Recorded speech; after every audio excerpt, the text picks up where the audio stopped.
Hello everyone. Is Labor really going to double down on the gender pay gap and run with it to the next election? Let's have a look. Thank you for joining me for this episode of Heiser Says. It looks like Labor are doubling down on the gender pay gap. They believe that it exists, or in such a way they're going to use it in the next election cycle. Now, this is a clip from Sky News with Senator McAllister. Let's have a listen.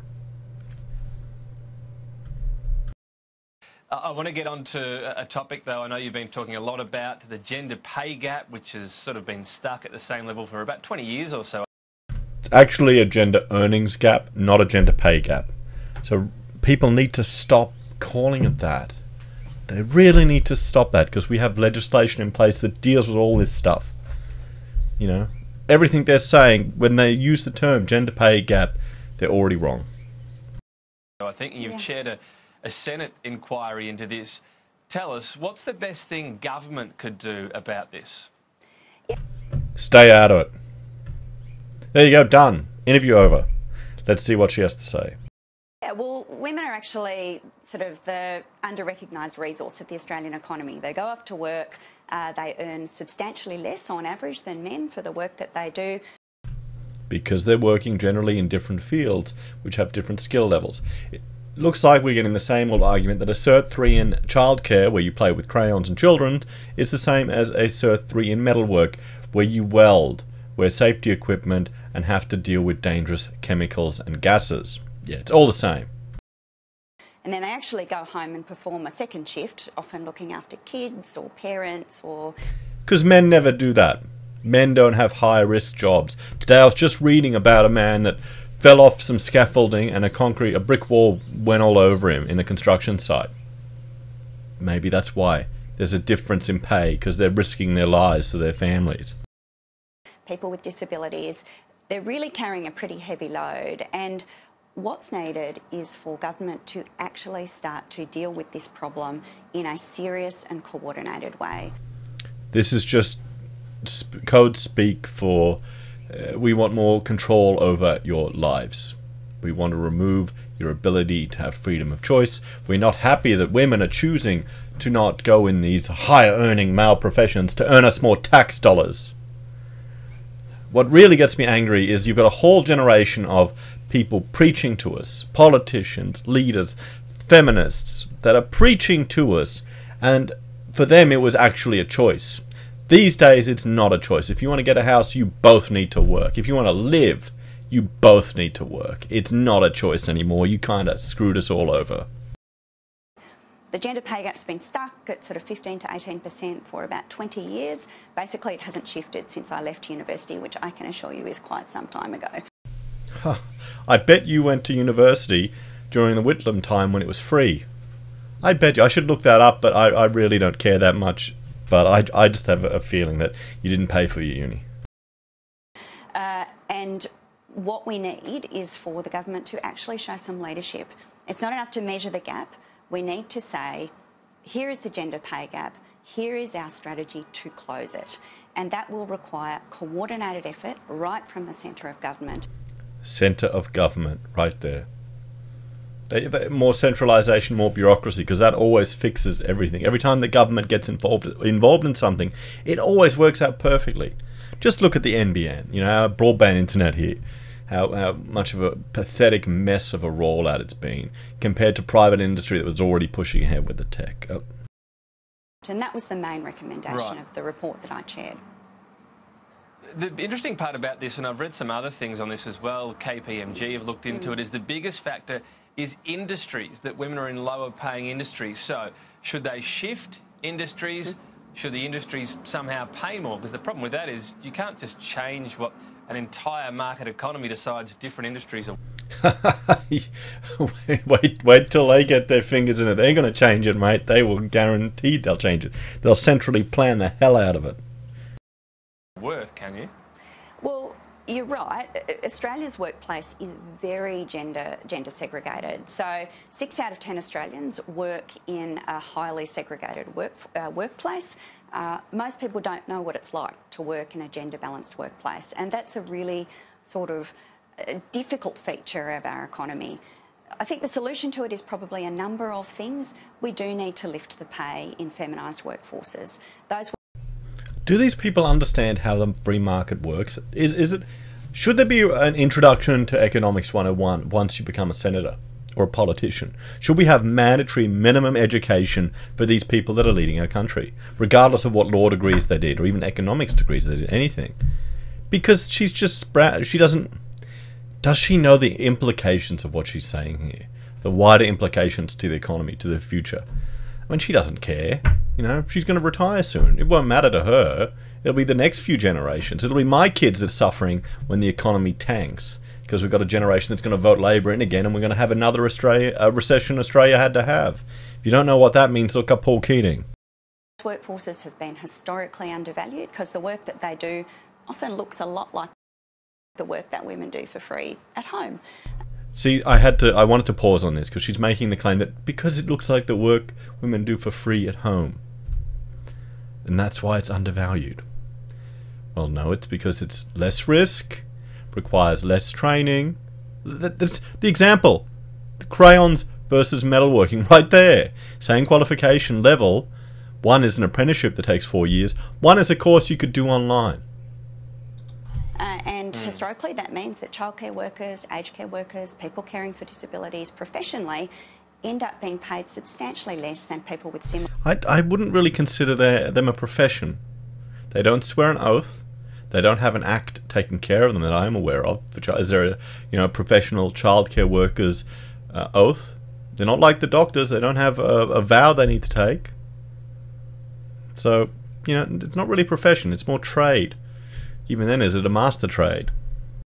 Similar qualifications working in male-dominated workforces. I want to pick up on childcare, actually, because that's probably the best example. And it's also one in which, we keep talking about how much the spiralling costs are affecting, more broadly, women wanting to get back into work. So how do you fix that other than the government tipping money in there?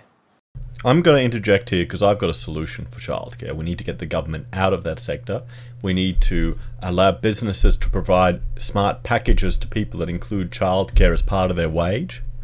We need to remove it as a fringe benefit tax and deregulate the hell out of it. We need to have nannies coming in as employees in businesses to take care of people's children. We need to be smarter, but we're talking a Labor politician here, 2 generations old, that doesn't understand or won't think out of the box. It's a real bind, but I think it's pretty unacceptable for us to continue into the future having working women's working lives subsidised by very low-pay childcare workers. That's called class differences. That's happened throughout all of human history. You've got the upper class, the aristocracy, and now we have that as the professional lawyers, and they're getting the wet nurses and the poor mums to take care of their own kids. Yeah. Good on you, Labor.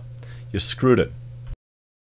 We just can't continue to ask skilled professionals to take home $21, $23 an hour when they're doing work that's actually really vital for the future. See, that's similar to what I was paying on the award graduates of Bachelor Built Environment. That was and we were paying them above that too. And these were students that were drafting, documenting, had university educations.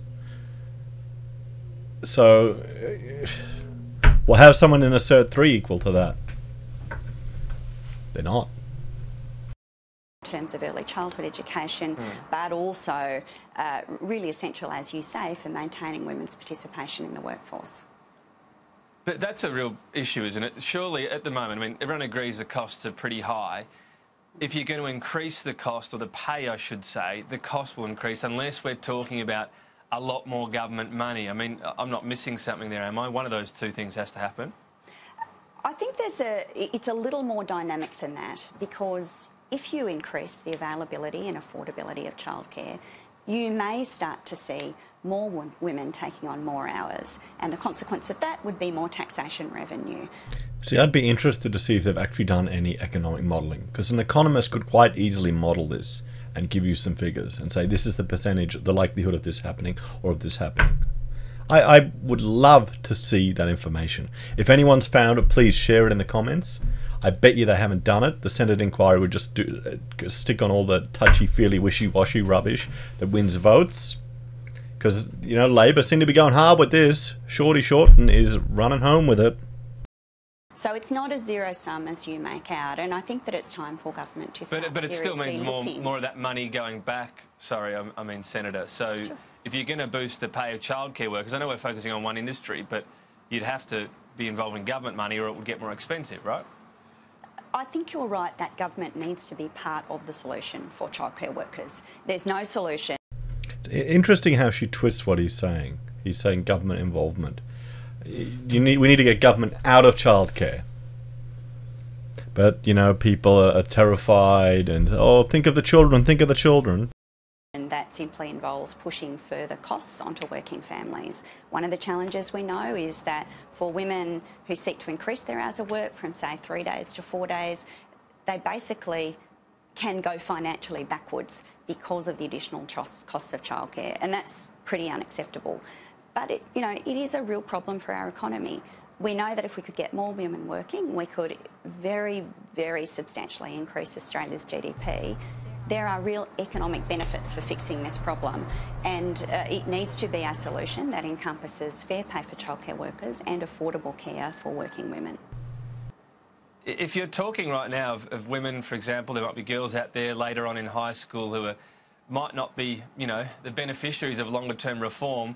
Should they look at something like mining, construction, finance, if they want to earn more money in their career, go into the male-dominated careers? Yeah, well, the difference in average pay between a man working in a male-dominated industry and a woman working in a female-dominated... Notice how she's gendering the industries. She's gendering the industries. It's not about discrimination, generally. It's about people's personal choice.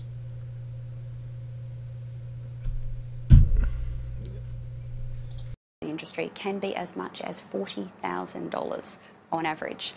It's just the jealousy. It's just this Labor jealousy of people having more is coming through. So they bring us all down. And actually getting women into non-traditional areas is really important. One of the things that would make a difference is increasing the availability of part-time and flexible work. But that flies in the face of everything you've been saying. Everything you've been saying, because you're comparing full-time men to full-time women. Now you want to increase flexible and part-time work. You can't have flexible part-time work for fly in, fly out in remote mines. Completely not possible. What's the point of this? This is just spin. It is just entirely political spin. It's pointless. In some of these male-dominated industries, the evidence to our committee was that only about 5% of the jobs available in the most male-dominated industries are offered part-time. And it's unsurprising that that presents a real barrier for women who might want to go and work there. Well, you know, it's kind of pointless. I think this whole argument that we're having, that she's putting forward, what scares me is that it looks like Labor is going to go harder with this and push it forward in the next election.